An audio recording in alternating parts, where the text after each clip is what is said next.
Hello, hermana, una vez más, un día más, uno más, un blog. Bueno, no va a ser un blog, este va a ser más que nada un video sobre la casa del alfeñique. ¿Sabes por qué se llama así? Porque su infraestructura, como lo puedes ver, y te voy a dejar aquí unas tomas,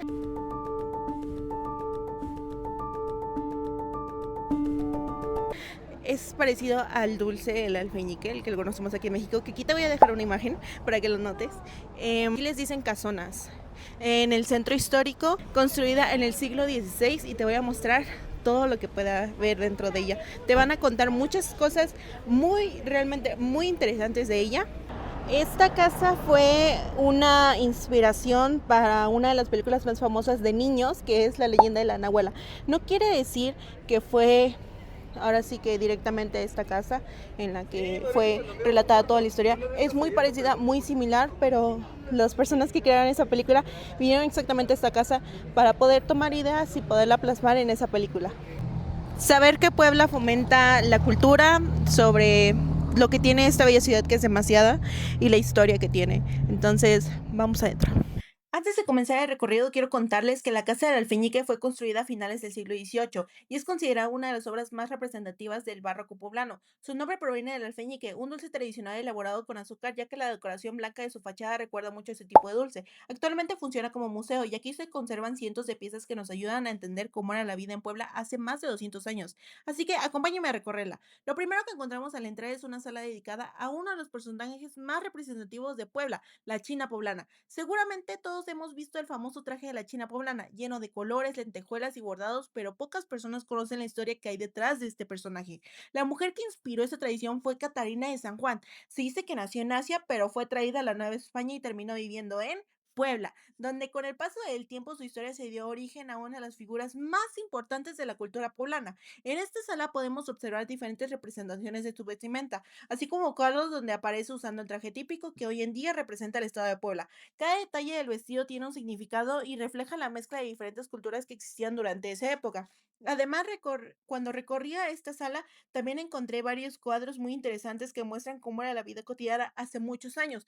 Por ejemplo, hay pinturas donde aparecen personas vendiendo dulces tradicionales, otras donde se observan vendedores con abanicos recorriendo las calles y escenas que nos permiten imaginar cómo era la Puebla hace siglos, cuando todavía no existían los automóviles ni las grandes construcciones que conocemos actualmente. Lo que más me gustó es que estos cuadros nos permiten viajar al pasado y entender cómo vivían las personas en aquella época. También encontré objetos que seguramente eran indispensables en cualquier hogar, como molcajetes de piedra que hace cientos de años se utilizan para preparar diferentes alimentos y que todavía siguen siendo muy comunes en muchas casas mexicanas.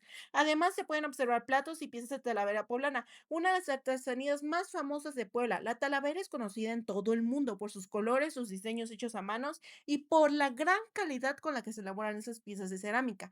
Después continuamos con otra parte del museo, donde se exhiben diferentes telas y prendas de vestir que utilizaban las personas hace muchos años.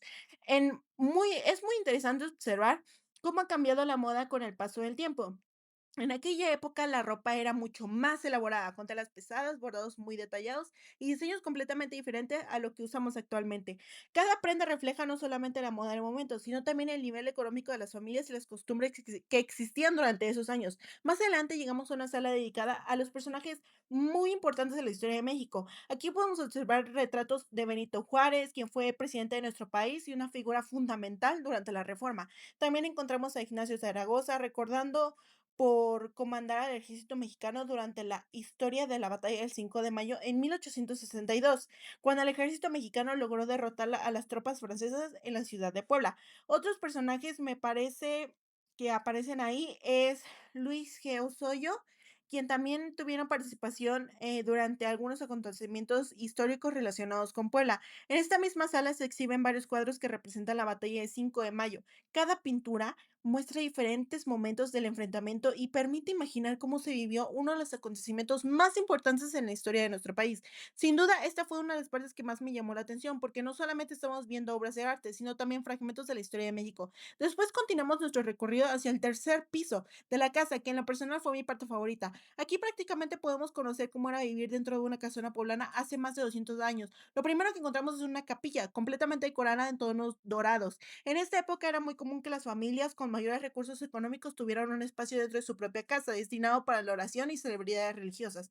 La decoración de esta capilla no realmente impresiona por la cantidad de detalles que tiene. Después pasamos a la cocina y aquí podemos observar utensilios de barro, palas de madera y diferentes recipientes y muchos objetos que eran utilizados diariamente para preparar los alimentos. Es increíble pensar que muchas de estas herramientas fueron utilizadas durante generaciones y que todavía siguen siendo presentes en ciertas comunidades de México.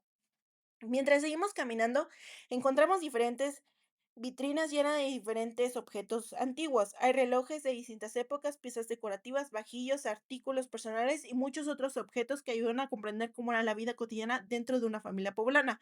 También podemos apreciar las puertas completamente elaboradas de madera que conservan gran parte de su diseño original y reflejan el increíble trabajo artesanal que existía en esa época. Otra parte muy interesante son los comedores, las mesas y las sillas que eran completamente diferentes a las actuales. Todo estaba fabricado con madera y cada pieza tenía un diseño elegante.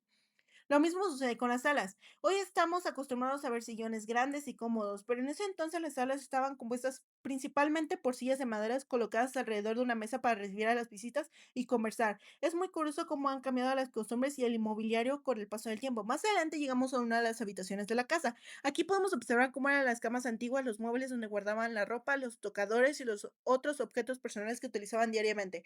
Es una forma muy interesante de imaginar cómo era la vida dentro de esta casa tan enorme como hace tantos años. Finalmente llegamos al patio central, sin duda uno de los espacios más bonitos de toda la casa del alfeñique. En el centro podemos observar una hermosa fuente rodeada de corredores y balcones que conectan los tres niveles de la casa. Desde este punto es posible apreciar gran parte de la arquitectura del edificio. Después de recorrer esta sala, solo puedo decir que visitar este museo vale completamente la pena, no solamente por la belleza de la casa, sino porque cada habitación cuenta una parte diferente de la historia de Puebla y de México. Es un lugar donde podemos aprender sobre nuestras tradiciones, conocer cómo vivían las personas hace siglos y valorar todo el patrimonio cultural que existe en nuestro país.